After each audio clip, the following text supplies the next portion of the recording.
میرے عزیزو بچوں بچیوں، یہ کائنات نہ میری ہے نہ آپ کی ہے، ہم آئے ہیں اور چلے جائیں گے۔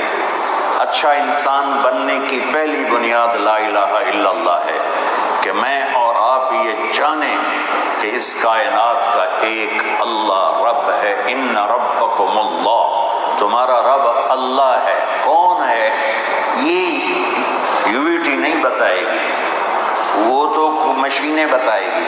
قرآن کہے گا الذی خلق السماوات والارض فی ستۃ ایام، تم سب کا رب اللہ ہے، تمہیں بنانے والا، تمہیں پالنے والا، تمہارا لارڈ۔ رب کا مطلب صرف پالنے والا نہیں ہوتا، رب کا بڑا مطلب ہے حاکم، طاقتور، حکمران، لیکن ایسا حکمران جس میں محبت ہے، جو پالتا ہے۔ ماؤں کو عربی میں ربتن کہتے ہیں، پالنے والی، کہ اس میں محبت ہوتی ہے۔ تو اللہ حکمران ہے لیکن محبت والا۔